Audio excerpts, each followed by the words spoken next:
5, 4, 3, 2, 1.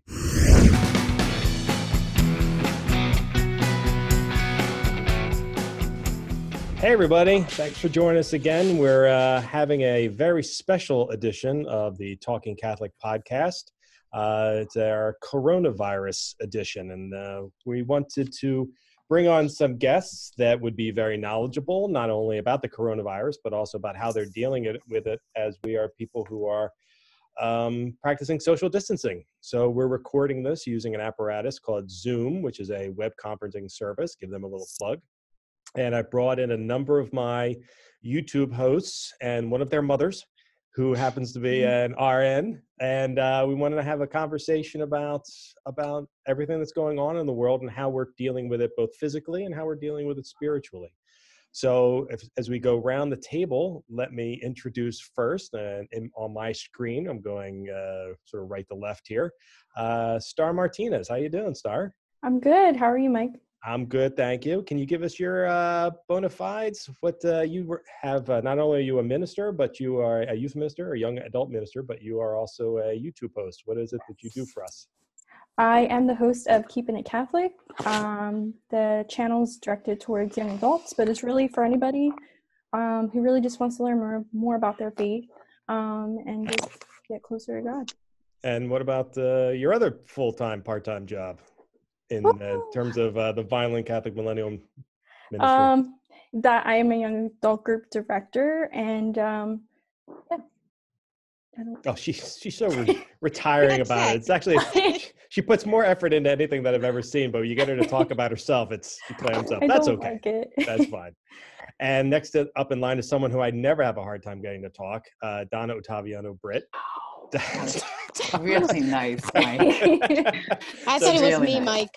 Donna, what is it that you do for the diocese? Similarly, you wear multiple hats. Lately, it feels like I might work for you, so I'm always creating boundaries for Mike Walsh. So I head up the Office of Discipleship and Leadership for the diocese, which is really around creating disciples for Jesus, as well as helping the laity and clergy together lead the church into its future. And then the other thing that I do is I am a YouTube host for Joyful Disciples. An excellent YouTube host for Joyful Disciples. Matter of fact, as I tell everyone, make sure you watch all of her episodes, but particularly the one where she goes to Italy, and she's rolling her eyes right now because she cries in the middle of it, and I love it. I did not cry. I got a little verklempt talking about something. I did not cry. That's very true. All right, now the voice you've probably heard most often with me in the last 6 months is Kari Janisse. Hey, Kari, what's going on? Hey, Mike, good to see you. What are all the things? You in person though, but virtually it's nice. That's not so bad. So what are all the things you do for the diocese?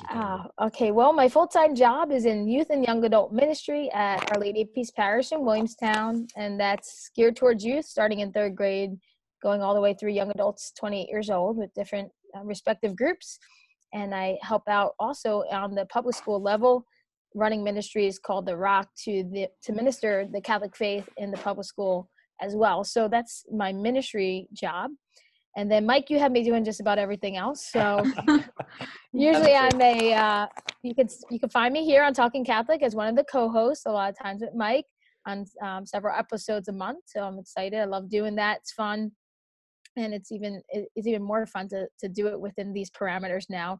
So I'm enjoying this episode itself. And then you can also catch me on the YouTube for Talking Catholic as well. Youth Ministry Insights is my series, and it's really geared towards those who are interested in helping serve the young church in the field of youth ministry, and also for parents or for even the youth themselves, just to see some things and kind of catch glimpses from the behind the scenes and what goes into running youth ministries, and it's been fun. I got a new episode coming up I just filmed earlier today, also in light of the coronavirus and how we can help the youth too. So stay tuned for that coming out next week. Excellent. And let's see, next up is Alexis Keefer. Alexis is our youngest participant, is this the first time we've had you on the YouTube channel? As part of these group interviews, I mean, yes. you weren't able to be on our original YouTube chat that we posted before all the YouTube shows, and now you have one of the biggest subscriber lists of any of our YouTube hosts. You Oh have, my God. I tracked all the stuff. You have more likes than everybody else, so you're leading the way. That's good to know. Thanks, Yeah. Mike. No problem. So Lex, tell us a little bit about you in addition to, and what your show is like. Well, my show is based around positivity, which is kind of like my life motto because I've had more than your average 23-year-old struggles. But I never get upset. I mean, I do get upset about it, that's a lie. But I don't try not to dwell on it and get upset about it. Sorry, it's weird having my mom here. Don't spoil it. We're going to introduce her in a second. But no. So a couple months ago, I broke my arm, but we're moving uphill because I got the cast off today. I have a brace. Hey, back to a brace. congratulations. All right. So that's uphill. But basically, my show is just positivity, and that's basically just my life motto. That's awesome. Thank you, Lex, for joining us today. And then Marianela Nunez. How you doing, Marianela? Hi, Mike. I noticed you weren't at work today, by the way. I meant to point that out to you. I feel like I'm all by myself here today at work. I know. I feel sorry for you. Like you're in the office and I'm home. You look very comfortable, though, at home. So tell our audience all the things you work on. I got you doing, I think do more than everybody else. Oh, no. So I'm the field consultant for the Latino Enrollment Initiative. And basically what I do is to promote Latino enrollment within our Catholic schools in the Diocese of Camden. I work with principals and families trying to make Catholic schools more affordable, more welcoming of Latino students, and also sort of like to serve as a support for the principals to learn how to serve the Latino population better. And in addition to that, I am a co-host for Talking Catholic, which I enjoy very much. And Mike bothered me so much to host a Spanish show, and he first wanted me to do radio. So then he said camera. I was like, I'm in. So I started Compartiendo to Dawn, which was the first YouTube show of the diocese, and now we have sort of like a whole set, which is great. And I feel there's being much more presence of the Diocese of Camden amongst our population, not only the Latino one, but across the diocese. So thank you, Mike, for setting everything up. For anyone who's listening, I've always wanted my nickname to be the Puppet Master, and judging by everyone's reaction so far, it's kind of what it feels like. And I'm going to go out on a limb and say that our sixth guest is probably going to say something similar, because I roped her into this job too, and I'm not above roping her into other things going forward. So she's a former guest of the podcast, in addition to Lex's mom, Nicole Keefer. How you doing? I'm good, Mike. Thanks. How are you? Good, thank you. So what yes, is it that you do enjoy roping people into things. I really do. I'm just here to push people into the goodness of bringing their message to the people about what they do for the, following the Lord's message. And you do one of the most unique things in the diocese. So what is it that you do for the diocese? I do. So aside from the privilege of being Lex's mom, I also am the Director of Parish Nursing for the Diocese of Camden. So I help coordinate and oversee and bridge the gap between the local parishes that have parish nurse ministries and the diocese to help provide support and clarification, understanding, guidelines, et cetera, for the parish nurses in the diocese. Right. And that works through Vitality Catholic Healthcare Services. It does. It is a division of Vitality Catholic Healthcare Services. Parish nursing has actually been around since before Vitality, but when Vitality was formed a few years ago, we very nicely fell under that umbrella. And it's a great collaboration with all the other healthcare professionals and different nuances we have within Vitality to help meet the needs of people within the community and connect them with services. And we all kind of collaborate together, as similar to the healthcare world. We collaborate together as nurses and doctors and things like that. So in this community setting, we do as well to try and help people stay in their home safely and meet all their needs. That's excellent. So the reason we've come together today, as I stated at the beginning, is we are chatting on Wednesday, March 18th, as we have all sort of come to the realization of this sort of new normal that we're going through. The Diocese of Camden canceled their masses about 24 hours ago officially. We've basically shut down all of our schools And now we are following the directives of the CDC and the New Jersey Division of Health Services to basically quarantine ourselves. We are all participating in social distancing. Even Lex and Nicole are doing it right now by broadcasting from two different rooms of the Keefer household in Seattle City, New Jersey. We are. So very good with the social distancing. And so what we've been working on in only maybe the last 36 hours as the communications department of the diocese is trying to make people feel better that life is continuing. Our spiritual lives are continuing, even though the Mass, because of this virus, has been taken away from us. And so many of our spiritual interactions, particularly during Lent. I mean, Lent, we had Father Rossi on the podcast a few weeks ago, and part of Lent is sort of this realization of not separating ourselves spiritually, but focusing on the solemnness of our faith, particularly as it relates to what's about to happen to Jesus as the weeks move along and we get closer to Good Friday. And in a small way, I kind of feel like Lent had suddenly taken on a full new meaning, and it's become even a bit more solemn as we've been separated from each other. Donna, you are one of the most vocal pastoral people in the diocese since you joined 2 years ago, probably. And, how has this been for you as someone who has really made your bread and butter, going to every parish in the diocese and being with the people and bringing them to missionary discipleship, and then turning around and saying, stay in your homes. We don't want anyone to get sick. Right. It's been a little challenging because in my role, I really spent a lot of time with the pastors, a lot of time with the laity. So it's a little bit difficult, although Zoom is certainly a tool I have used for quite some time, really, so people don't have to travel and things like that. But I think it's actually hard for me because I'm generally someone that likes to be with people.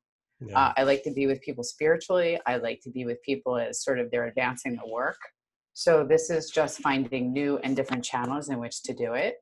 And so everything that I was doing for the next few weeks has been postponed until at some point later. So I'm hanging out with Joe at home. Your lovely husband? Yes, my lovely husband, and sort of navigating these days, at home. But honestly, this Lent is much more sacrificial than even I had planned. Yeah. And so maybe it's a bit of a gift from God. There's more prayer time. There's more spiritual reading time.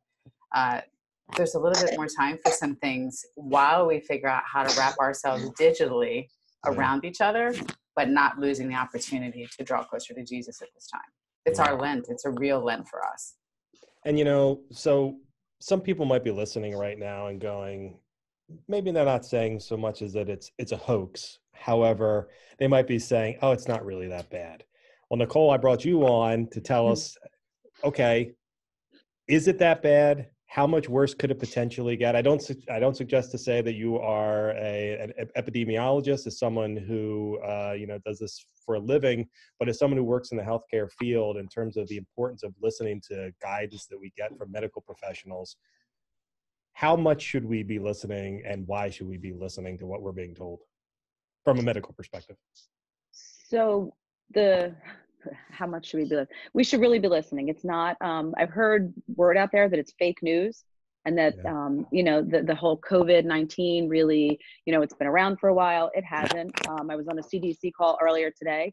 It is a brand new virus that is still developing, and we do need to heed the warning. And the main reason we need to heed the warning is because initially they said that in the next 24 months, every person on the planet potentially will be infected with this virus. And while the majority of people will not be affected, and they will, potentially be exposed, maybe even carriers for a little bit, they don't know who the lives that they're touching are. And so they could be impacting people who do not have health conditions that will have positive outcomes. So that is one of the main reasons that we need to practice this social distancing. It's very difficult. It makes life challenging, as Donna said. It gets very hard, especially during Lent for this. However, I personally think that we need to listen to what all the authorities, daily there are updates from health professionals and from the government and from local authorities and things like that. The main reason that they're putting these quarantines in place and this social distancing is to try and stop the curve of the inflection and pandemic. So we know that everyone is going to potentially be affected. What we're trying to do as healthcare professionals is mitigate it. So we're trying to stop it from happening all at once, because if the curve spikes too high, there won't be enough health professionals, first responders, hospital equipment to be able to take care of the patients who actually may not have positive outcomes from this virus. Yeah.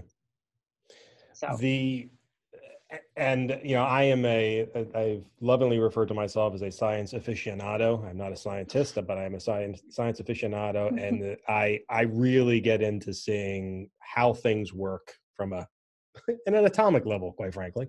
And okay. I read astrophysics books and things like that. And what people have to understand is all of that medical information that's coming out right now, and was slow to come out in the beginning, but is now coming out in torrents right now, is you may not understand it. You may not even understand the numbers that you're seeing right now. Because you may be seeing numbers that are spiking very high all of a sudden. And you have to realize that there's a story behind those numbers. Those numbers were low 2 weeks ago, and now they're spiking. Why are they spiking now? It's because the tests have been getting out more quickly. Well, how come we're not seeing a spike in deaths in terms of an exponential spike in deaths? And where we are seeing it a bit, we haven't seen 1 million people die. And that's because all of these things that we've been trying to put into practice are the things that are mitigating against thousands and millions of people dying in the first couple of weeks, which is what we saw in China and what we saw in Italy. And even though the United States might have been slow on the uptick, everything that's been done now has been done so that that won't happen here. And we should take a bit of pride in that.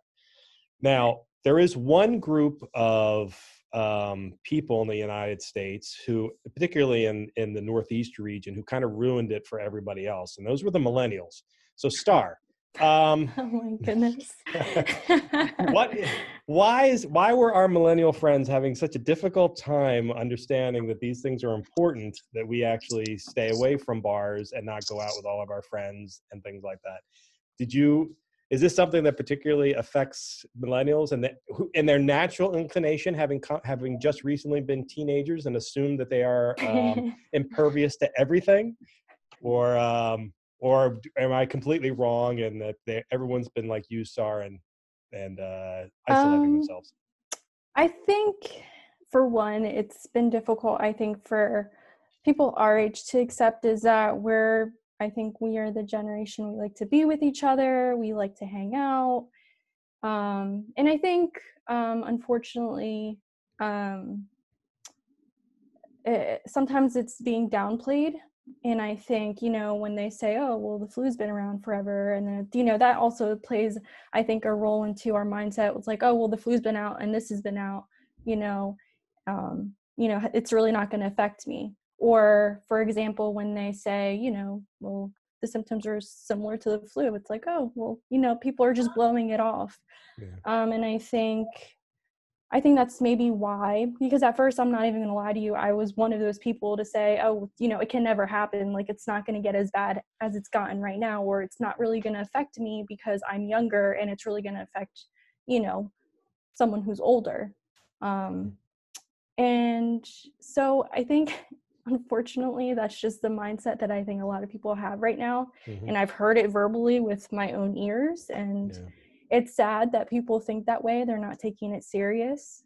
But we need to 100%. Right. And there are certainly enough elements in our history where we've seen these kinds of plagues, the Spanish flu that came through in the early 1900s, the Black Plague hundreds of years ago. And let's face it, we've been fortunate in our timeline a lot. We've seen the social media posts go around a lot, which was, if our grandparents were able to go to war, the least we can do is go to the couch, and there's some truth to that. And it may seem hard to believe that they are of, I wouldn't go so far as to call them equal efforts. However, the end result is equally important. And while it may be easy to go to your couch, forcing yourself, particularly with people like us who are out and about all the time, to be able to sort of isolate ourselves, that's not easy to do. Now, Kari, I've been following your social media since you've recovered from your illness last week. which has exploded with content of late. And you've been doing a really great job of trying to interact with people, you know, without actually being next to them. So how have you been able to do it? Yeah, well, Why have you done it? Well, I'd say first, you know, youth ministry, and then just people in general. We love being together. And I know in our ministries, we have some set regularly scheduled meetings, events that take place weekly. And so a lot of our youth look forward to them. And when we had to come out and say everything is canceled, and then on top of that, the mass was canceled for a very good reason, to keep everybody separated, it led me to believe, okay, what tools do I have to use and how can I use them? And social media being the number one blessing in this time for our ministries, and I think for people in general, to connect, to post, to vent, to be able to have an outlet, has been a great tool. So I kind of just been utilizing that tool the best way possible, and in a lot of different ways. Of course, we know there's multiple forms of social media. So we've used our Facebook, we've used our Instagram. I'm kind of in charge of a lot of accounts. I'm in charge of the parish account, my the youth ministry insights account, my also youth ministry for my youth groups account. So in all those avenues, I've been, how can I use this to help? And so we've done a lot of different things. I've done posts from what's canceled, what's still on, because there are a handful of things still on, like confessions and adoration in our parish. So the youth themselves can even help, you know, go to those and participate in them. Of course, parishioners can as well. We streamed a few things already, like a Eucharistic adoration procession. And now we're going to stream Mass this upcoming weekend to help. We've also put out videos from our pastor. I put out a video myself, just speaking to the youth so they can hear from me. And I know, Mike, you like when people cry, so watch that, because I cried at the end. That's awesome. So yeah, if you haven't checked it out yet, you can see me cry. And you know, it was totally, and Donna can attest to this, it natural, just came out. And I was saying how I miss them. I really do miss seeing, as I call them, my kids, and just to kind of start to say that to them, and say, you know, we're going to see each other again soon. We're going to have these meetings again soon, but when that is, I don't know. I can't give them an answer. Yeah. It kind of struck a chord of my heart that the tears started to flow a little bit. But being able to use that and put information out there has been really a blessing to me. I felt like I haven't stopped working. I'm like, sit back and I'm like, am I actually working more than I was before? Like, it's been a very weird time, because while I'm so used to being out of the house for a great chunk of my day, that has changed. So doing all this from home, and balancing my time also as a mother. So that's been interesting. And now my husband's working from home too. Today was the first day. So it's been an interesting dynamic in the Janisse household, but it's been a great way to still continue working, and also continue to kind of feed and nourish the faith in the souls of the young church, and also the church in general as a whole. And anybody watching, I've gotten some interesting texts. I had a mom send me a text yesterday on a post that I posted, just this little reflection on how the coronavirus and what's happening right now with the pandemic correlates to Lent, and how the isolation, 40 days, how Jesus was isolated, and the corona relating to the crown of thorns, and the silencing of ourselves, the mouth guards, how that related to Jesus's silence. It was really beautiful. And a mom texted me saying, I read it on my daughter's social media, and I just have to tell you that really gave me a lot of peace. And so we don't know who's reading, we don't know who's watching or viewing when you put something out there. So I think the more we can flood with good messages to kind of bring the hope, bring the faith, and keep it going, especially in the time where we cannot just go to church, I think is a really good thing for our Catholic faith. I would agree. Marianela, you know, you've been working with the Hispanic ministry for years now, and there's often been this concern of mine that when epidemics happen like this, that, you know, it gets anglicized a lot, and we tend to focus on, particularly in the media, which is primarily Anglo, or at least the traditional mainstream media is very Anglo. I'm curious, in the Hispanic community, have you felt that people are taking this seriously, or is it kind of an unknown since so much of that's come out has been English only? Well, I feel like there's been a lot of good coverage of the media, like the people trust in the Hispanic community. People are being well informed, I believe. However, what I see a lot in our communities is that a lot of our Latino people have jobs that are not isolating people, and they need to work and be out there. So while I'm here at home now, because the diocese closed yesterday, I see a lot of people that are still, need to go out and work and do what they what they need to do to sort of like keep people surviving and those kinds of jobs. But I see that people are taking it seriously. Sometimes they don't feel though as they have an option to really opt out of work and be able to sustain their families and that kind of stuff. Yeah. It's interesting because there were actually several. I picked on the millennials because they're an easy target, but quite frankly, but there actually was another element to this that was a problem too, which was we told on last week, so probably the 13th, I think, we put out information saying, listen, we are going to lift this is the Diocese of Camden, put out information that we are going to suspend the obligation to go to Mass on Sundays, which was essentially, don't worry if you are not feeling well, if you're worried about the coronavirus or you think you might spread it to someone, feel free not to attend. Your immortal soul will be protected and you will not have to go to confession, nor will you go to hell. Giving them an out to not attend. And what we found was that there were large communities that showed up to Mass anyway, the Hispanic community being one of the largest, in addition to seniors around the diocese. And so that basically last weekend, all the holiest of people and all the best drinkers ruined it for the rest of us. And I say that jokingly. It was important anyway. Do you get the impression, Marianela, that Yes. that is that your daughter? Yeah. I love it when your daughter comes to visit. She wanted to be on camera, but I didn't let her. That's okay. We would have loved to have had her on camera. Have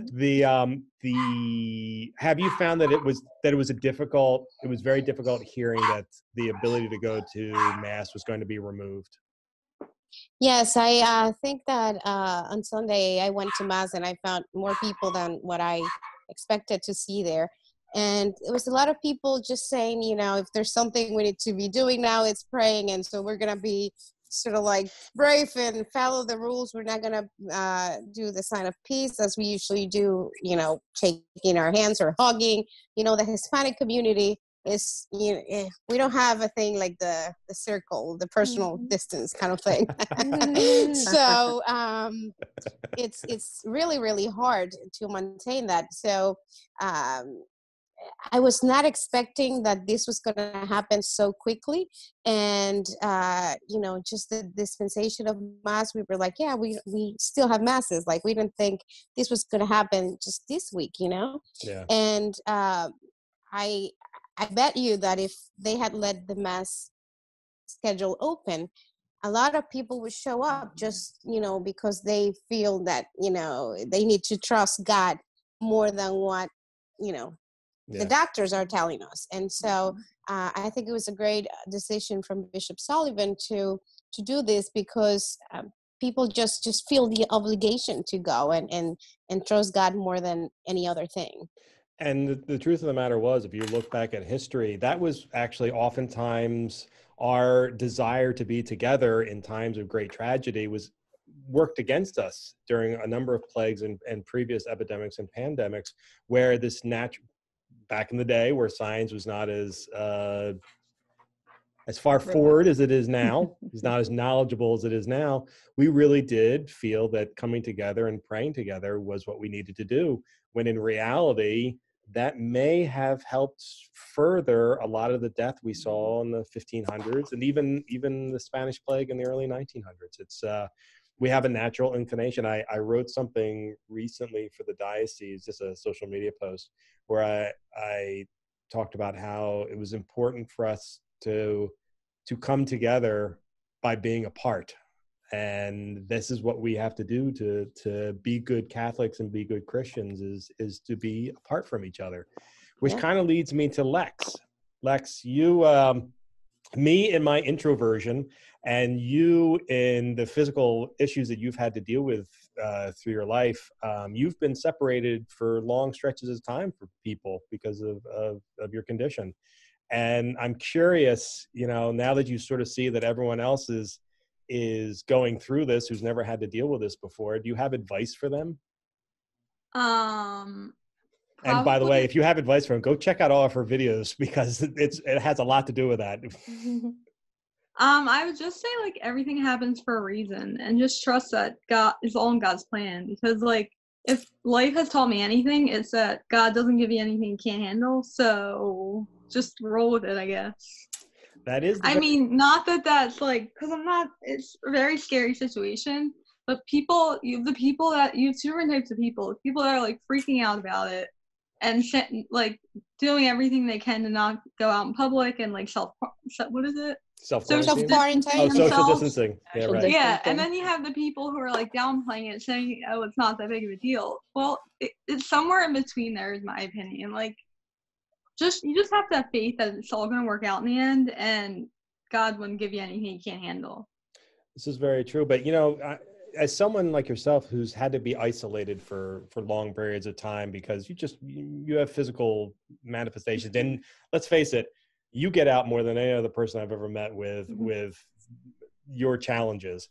But when are those times when you really can't get out, how do you, like, how have you learned to sort of exist with yourself?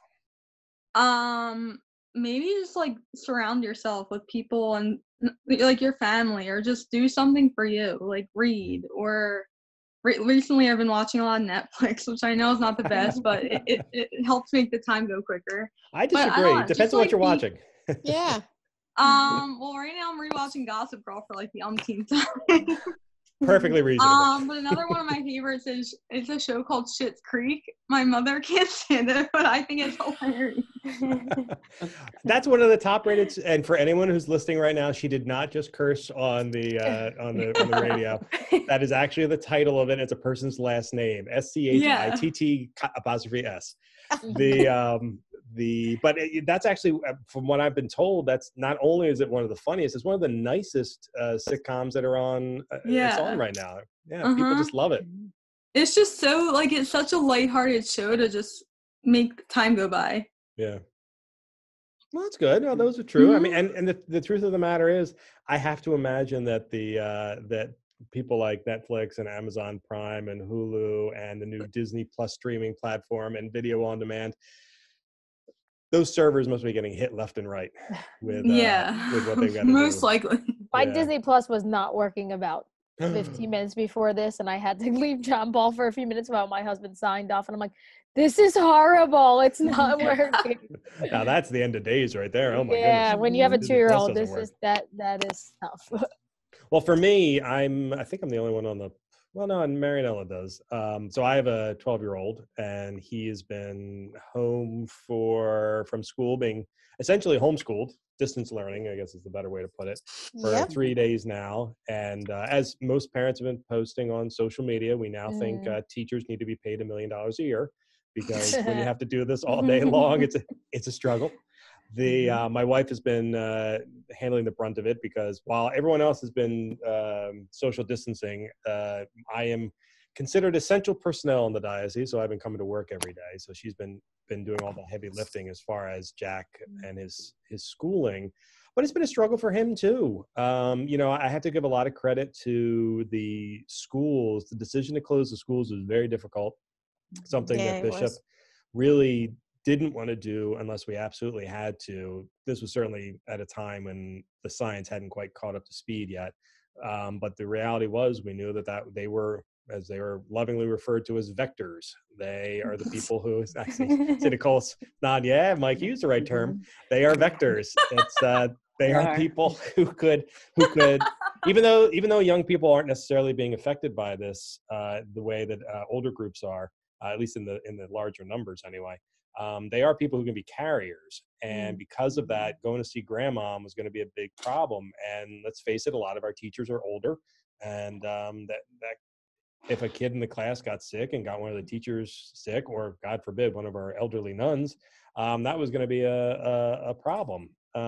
So it was really the kind of thing where we had to close schools for the exact same reason why we had to cancel masses. We should also say, just to clarify one thing about canceling masses, the churches are not necessarily shut down. The masses that have been canceled are public masses. Every priest in the diocese will continue to conduct individual masses, whether they do it in the church or they do it in their own chapel or their rectory chapel or something like that. They will be continuing to conduct masses, praying for us, having Holy Communion, and praying for the intentions that have been, each parish has been requested of it to say for different people, as happens at every Mass. So all those things are going to be continued. It just happens to be that we're going to be doing it, they're going to be doing it for us. So the Masses will continue. We just won't happen to be there. Actually, Donna, you and I were talking about something today. You're going to do a little bit of thievery from the Archdiocese of Toronto. But you saw a flyer today. It was probably really important for people to understand. You want to talk about that a little bit? Sure. I think it's really important for people to understand that there's such a thing as in spiritual communion. So many of our people are missing Mass. We've talked about the ones that showed up in church, right? So Marianela was talking about the Hispanic Latinas that went to Mass, and we're talking about the elderly. A lot of them are daily communicants, so they can't even imagine not going to Mass, not going on a Sunday and not receiving Holy Eucharist. So we're going to do a little bit around helping people understand what does it mean to be in spiritual communion. What's the process? What's the prayer? When do you do it? So we're going to do a little bit of education for our folks and help them understand how to be in spiritual communion, because our desire alone to receive the Eucharist is receiving Jesus. And we really want people to understand that.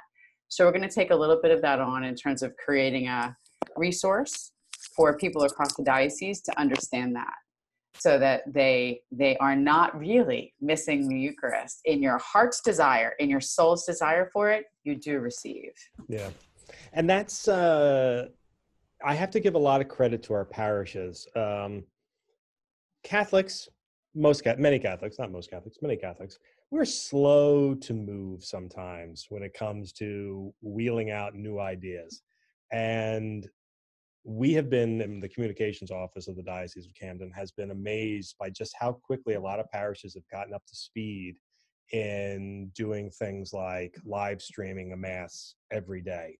Bishop Sullivan is going to be live streaming Sunday Masses. Don't know what time yet, don't know the details yet. We're still working on it, but it'll probably be on YouTube, posted to Facebook later on our diocesan sites. But I think we have something like almost 30 parishes now that are doing something like that, which in the day, I say this lovingly, getting our parishes to get a move on sometimes is difficult. And these guys were jumping at it. Have you guys, as you've been around your diocese and your parishes and things like that, have you seen any extra effort being put forth, whether in your own parish or parishes around the diocese, that of them really trying to bring this new ways of bringing our spirituality to the people while not breaking any of the social distancing rules? Yes, I've seen a lot of it. Again, I mentioned some things that we've done at our parish and will continue to do. And then earlier today at 3 o'clock noon, Father John Rossi went through Glassboro and the campus of Rowan University, where he is the director he's the priest at the Newman Center there. And he went through with the Holy Eucharist through the town, and they did it live. So I happened to catch it on Instagram for a little bit, and it was beautiful. And they were sounding bells. It had almost a sense of like an old school, like the bells were what told the people that Mass was going to happen. And here we are going back and in time almost, but it's 2020. It's true. Ringing bells to alert people the Eucharist is coming through your town. And I thought, wow, there's something special happening with this. And it really is. I mean, there was so we've been talking about a lot of high tech stuff that people can do, the power of the internet. Look at all that was a low tech analog version of what we used to do back in the day. And by I mean Catholics, and I mean 100 years ago, long before I was born, and mostly. And that's my parish, and I happened to catch that live stream as well. And I will tell you, I was affected emotionally by it because he was ended up. Did you cry, Mike? I did not cry. I got goosebumps. That was my emotional reaction. I got goosebumps. But don't worry. At some point, I will break down. I'm certain of it. I've been through a couple of these high stress moments in my time at the diocese, and usually about a week after it starts, is I will just be sitting at my desk and fall apart, and then I put myself back together. Can you put your selfie camera on? Yeah, can you do that? that? Sure. Yeah, I'd like to see that. Yeah, I look good you. crying. I'm a good crier. It's going all over my social media whenever I get access to it. Letting you know. That's fine. I'm an example to others. It's grown men cry. We can all cry. I'm not ashamed of crying. I love crying. I'll cry right now. But I'll take you when I see you, Mike. You got it. Anyway, so there he was walking through the streets of Glassboro, and he was very good about he told the people that he put it out on social media that he was going to do it, had the monstrance in his hand, and he said, listen, I'm not looking for a large group of people to follow me, but if you happen to see me come by, just look out your window, say a little prayer, be with us in the moment. And that's what he did. He had a small contingent with him. I forgot actually who was there. I think there were 2 altar servers, himself with the monstrance in his hand walking along, and then a couple of people all safely behind him, separated from each other. And they did it. And it was not a short walk. I want to say that was about an hour walk around our section of Glassboro and Rowan University. And it was beautiful. It was absolutely beautiful. It was. I thought it was beautiful too, because I watched for a little bit on Instagram today. Yeah. And I actually thought I couldn't tell from the angle of the camera, but there must have been people on their steps, because he actually took the monstrance and then he blessed their homes. Yeah. So made the sign of the cross with the monstrance, so giving them the blessing. The other thing I noticed is also the incense was carried. Yes. And I know it was outside, and I have a particular fondness for incense. I actually love old churches because they smell like incense and wax, so I really thought what he did was beautiful. Really just a beautiful job today. Can I mention something else that happened today, though I haven't seen it yet? I saw the early pictures. Father Manapella. I was going to ask you about that, Donna. I was going to say it. Took himself up in an airplane. He, in a small, it looked like Cessna, small plane, and with the Blessed Sacrament in a monstrance and a statue of Our Lady of Fatima. Yep. And he flew, he didn't fly, somebody was flying that plane, flew the whole perimeter of our diocese, praying the Litany of the Saints and prayers of deliverance for all of us here in Camden Diocese. So I thought it was really, that was a different thing to do, is to have the Blessed Sacrament and Our Lady watching over us. We actually had a guy from the Catholic Star Herald there, so you will have video of it, not from the actual inside the plane. We won't have video from that. That was a small plane, and our guy wouldn't have fit in there. But I'm not saying he's not small. I'm saying there was enough seats. I know, it didn't come out quite right. And but yeah, absolutely. And Father was saying that he saw the Italian Air Force did it several years ago. It wasn't for this pandemic, but it was several years ago. And he saw it, thought it was a great idea. Had a friend that's had a plane, and decided to go do it. And he was good enough to let Bishop Sullivan know that he was going to do that. And Bishop Sullivan, I happened to be in the room when the call came through, and Bishop Sullivan turned to me and he goes, "Yeah, we got to cover that." And I go, "You got it, Bishop. We'll do it." So no, that was really wonderful. And that's what I mean, is we're trying a lot of new things. We're all pushing boundaries. I've been putting out emails to all of my YouTube contributors and staff members. And I had a meeting with the Catholic Star Herald today where I said, listen, no idea is too crazy. Because parishes have shut down essentially in terms of having events and stuff like that, we have nothing to cover event-wise, which means we now have to tell people stories. Certainly social media is going to help a lot of people with that, but the Catholic Star Herald has a reach of 44,000 people just through our newspaper alone. Then you put onto that the addition of our social media, and it's a pretty wide reach. And I think people want to know what other people are doing in their spirituality. How are they struggling, and what are they doing to help the struggle? So Star, I'm curious with you. You are someone who also works in the healthcare industry, different Yes. side of the coin, but also working in the healthcare industry. I'm curious, like, how have you been holding up as someone who knows what's going on? So yesterday, I think it hit a little full circle for me. I was fine up until yesterday. And so yesterday I attended the last daily mass, and that kind of really hit me harder than I expected to.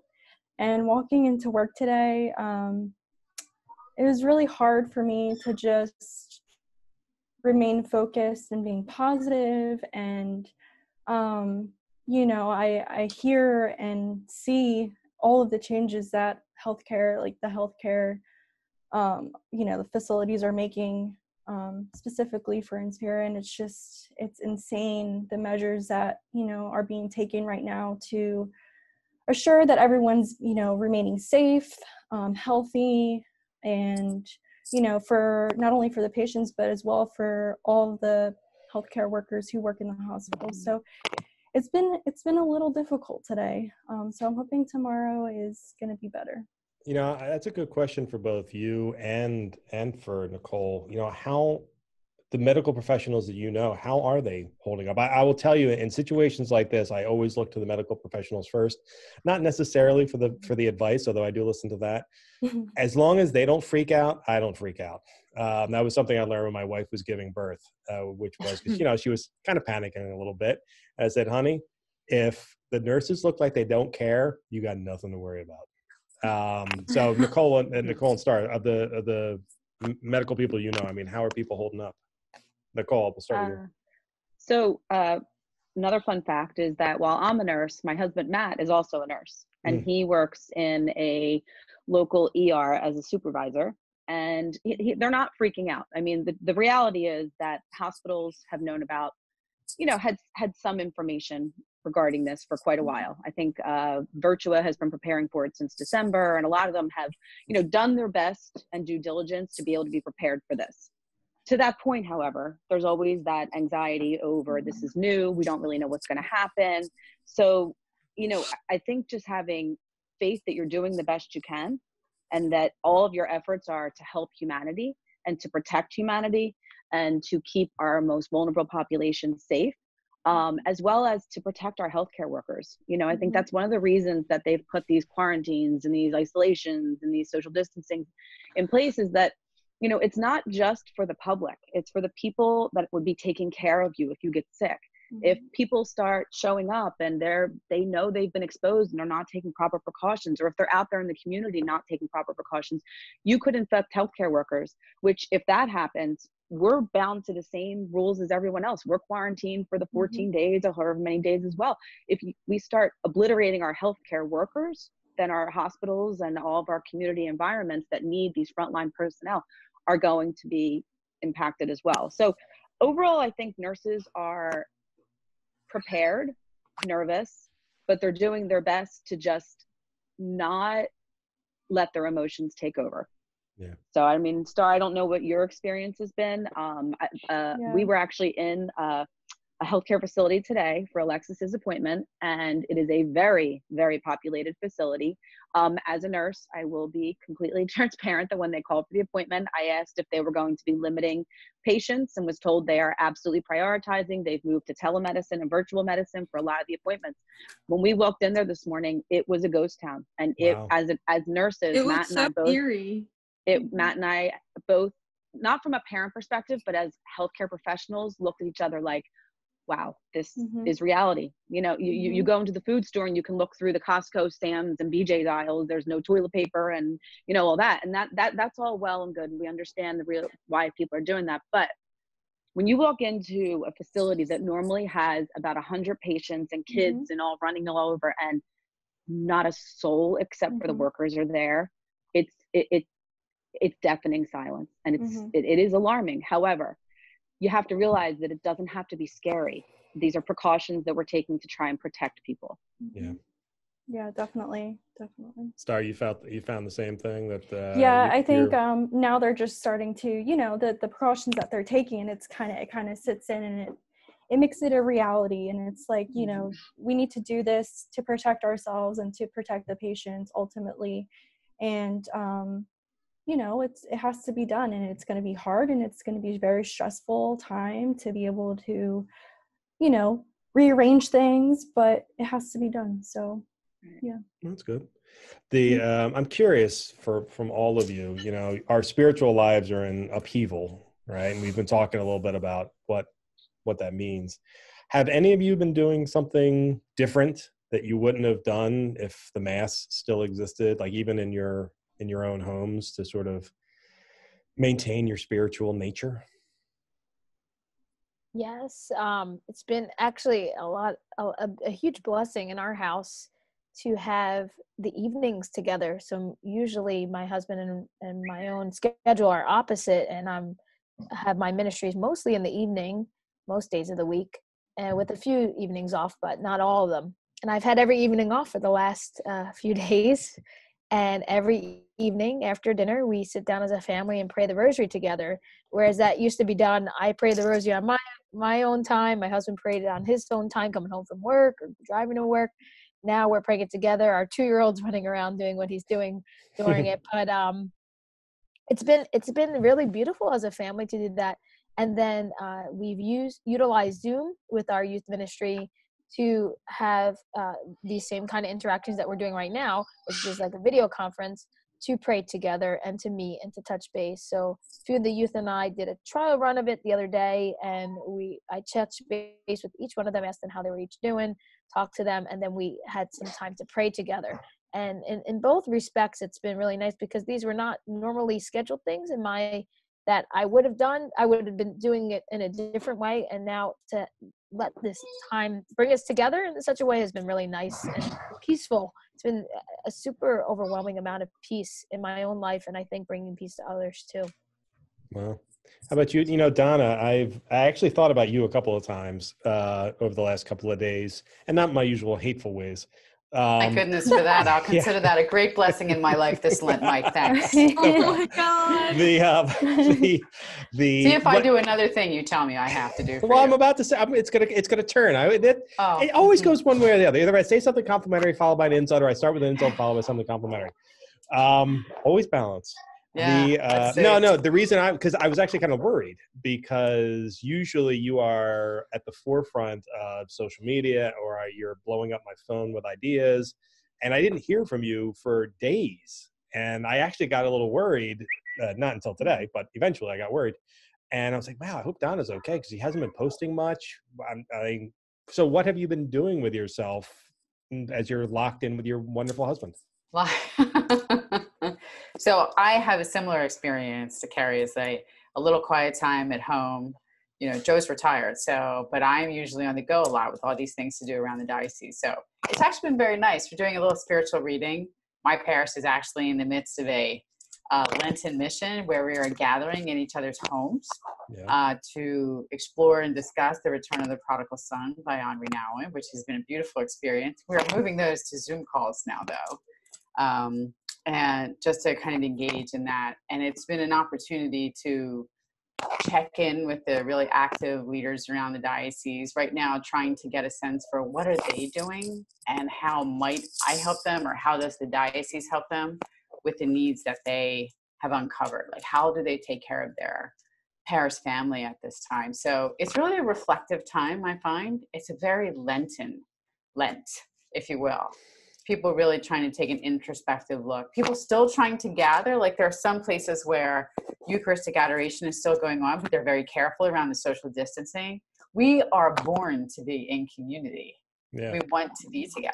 We really want to be together at Mass and adoration and pray together. And people with Lenten events, even parishes now trying to figure out, well, how do we do Stations of the Cross on Friday night? Mm-hmm. How do we come together live? How do we do social distancing?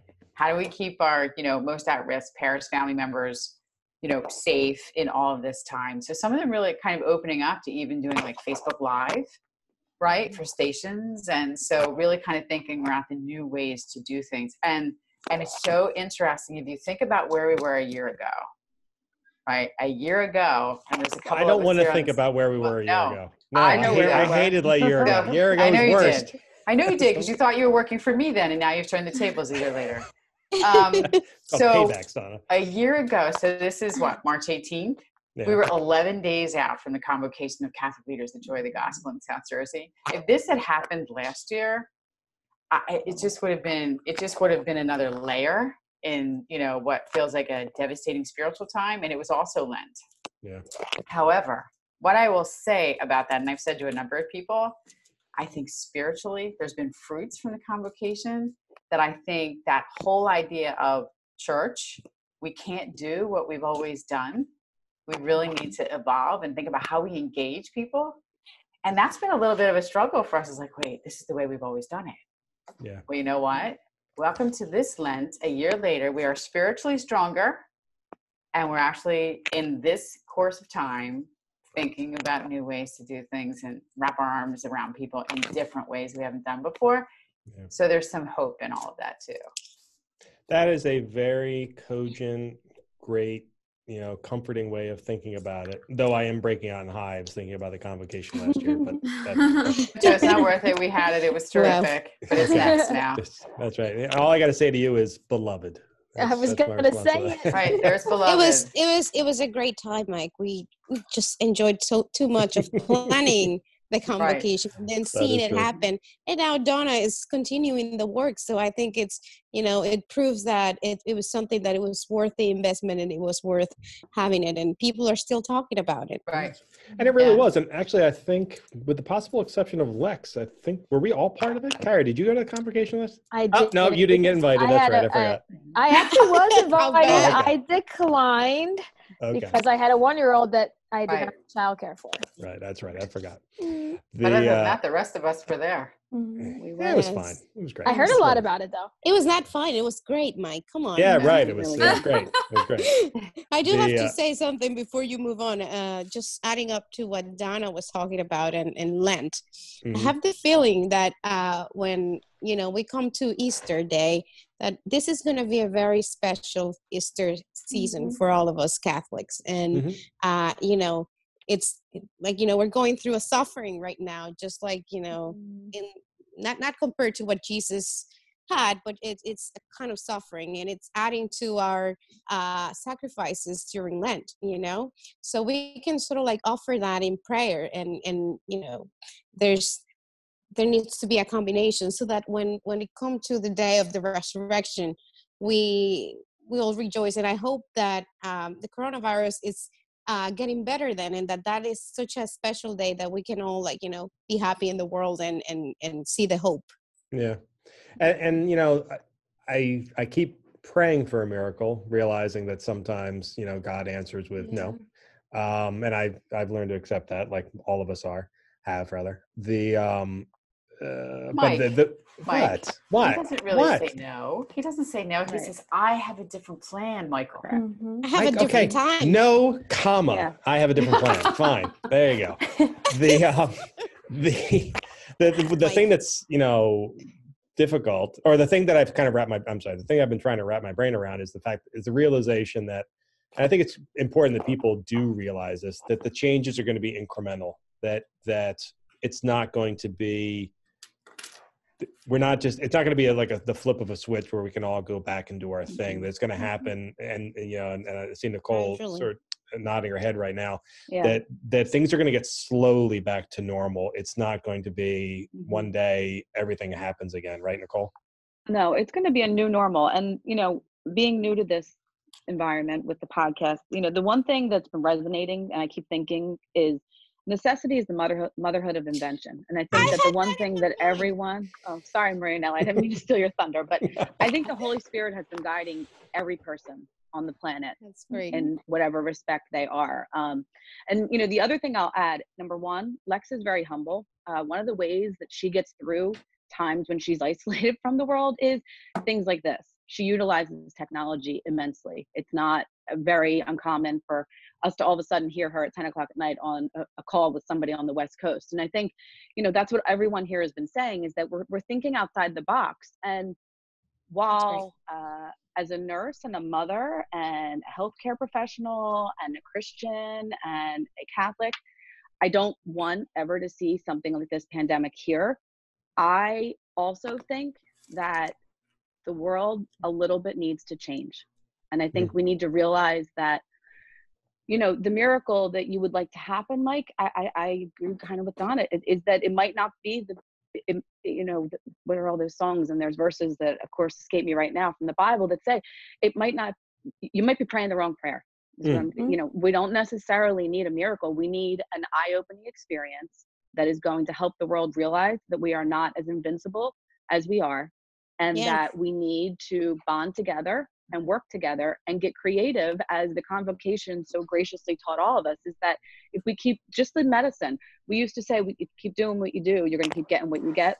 Well, we did until we started changing our best practices. So we just need to do some of those things. And I think it might not be a bad idea for moving forward. We all have a new normal, and a more aware normal, and a healthier normal, and possibly a more conjoined Catholic Christian community. I love that. That's a wonderful way of looking at it. And agree more. That was beautiful. Yeah. That was beautiful. I agree. All right. I'm trying not to say anything funny right now. Because it was so sweet. I don't want to ruin it. I was like, I don't want to ruin it. Mike, don't ruin it. Buddy, don't ruin it. Start crying. Just all my No, ain't gonna happen. But I'll tell you what, when I do cry, I will try to get it on camera. No problem. I'll call McCusker over and say, take some video. Mike, yes, ma'am. I could take just a second to, sure, families that are part of the Catholic schools of South Jersey, to sort of like continue to look for information. Like every principal in our diocese is working on remote learning, and our kids are supposed to get 4 hours of work during the day. And so the teachers have been working really, really hard to make sure that they provide materials for the students to either pick up or send via email or any way of communication. So today was my first day at home with my little one in pre-K, which is, tough age to teach. So Ms. Casañas, thank you. It was a challenge. And I had also my niece who's in kindergarten. So I was trying to be a teacher for 4 hours, actually, started at 8 a.m. in the morning and ended by noon, actually did breaks and everything. And it was a challenge, but, we were able to pray in the morning and try to start as they started school. And that was a blessing. And I think all of us need to adapt to what we need to be doing at this point, stay home and find new ways of prayer. I've actually have been looking for things that I can do to increase and better my spiritual life. And I did vísperas last night. I don't know how to say vísperas. I don't know how to say that in English. I'm sorry. Vespers? Vespers? Yes. Vespers. Okay. Vespers. Yes. And, I did the completes too. I don't know if I'm saying it right. Am I saying it right, Kari? Compline. I think it's compline from the Liturgy of the Hours. Yes. Beautiful prayer. Yes. The Liturgy of the Hours is beautiful. It's beautiful, and I really enjoy it. And I felt like, at the end of the night when it says, now you can go and sort of sleep in peace. It was such a beautiful experience, and I think I'll continue to do that. So these are new ways we need to find to just deepen our faith and keep our trust in God. I think you're going to have to record another podcast or another YouTube show, Marianela, soon. So I think you found your next topic is teaching people how to do the Litany of the Hours. Yeah. Or the Divine Office, whatever it's called, whichever it's called. Okay, Litany everybody. of the Hours. Well, thank you all very much for joining us. Does anybody have any final thoughts before we sign off? It's okay if you don't. Lex, we haven't heard you nearly enough. So I want to touch on the Catholic school thing, because a lot of people, because I work at Bishop McHugh down here, and a lot of I'm friends with a lot of teachers on Facebook, and they're all kind of saying the same thing about how they wish they could, they miss their students. You want to know how many times they would come in and not complain, but just the kids would get on their nerves. They would come in the office and just start talking about that. And then now it's just nice to see how, not nice because it's kind of sad, but they're just looking, it's a different kind of perspective, because they, my aunt, for example, is teaching my cousins. I mean, she's a teacher, but still, it's hard, getting difficult, because they're used to being in a classroom environment, and she is used to dealing with older kids. Mm-hmm. But like with Bishop McHugh, the kids, they're like, I feel bad because they're not getting to do their communion retreat and all this special stuff because of this virus, and it's kind of upsetting, but at the same time, like, it's all going to work out in the end. So well, you are proof positive of that, Lex. Absolutely. And I tend to agree. For all of the doom and gloom we hear, and I don't really like to think of it as that, actually. I shouldn't say that. The reality that we see on the news and that comes through our social media, I genuinely do believe that things happen for a reason, and and I'm very like, I haven't been really freaked out by the new normal yet. I've been freaked out trying to get things set up in the diocese and make sure that we're able to do what my department has to do in service to the parishes and the schools.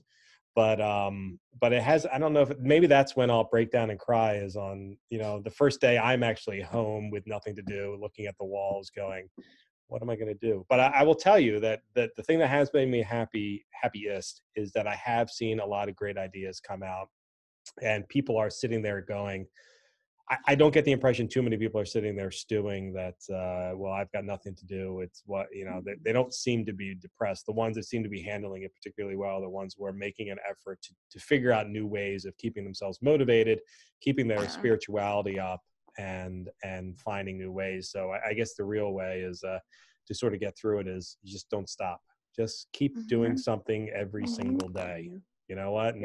And if it's reading the Bible, or if it's doing the divine office, or if it's saying the rosary, or if it's a litany of all of those things, keep it up. And we are going to get through this together.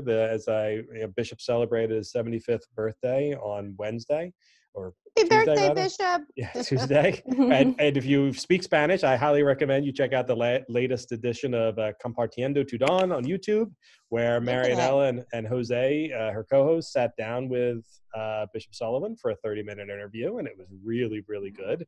I assume, anyway. I don't speak Spanish, but I'm guessing it was pretty good. He seemed to enjoy it a great deal. It was a great conversation. Yeah, but the thing I posted on there was that no matter what's going on in our world, the Earth is going to continue to spin around the sun.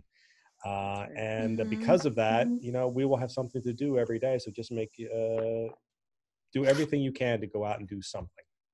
Okay? Yeah. And take care of each other, and look after people, and wash your hands. And take advantage of this time. Like Nicole was saying, we have new opportunities here. We just haven't realized it yet. Yeah. All right, everybody. Well, thank you very much for joining us. Thank you to all of my hosts and the one mom. One mom. Not my mom, Lex's mom.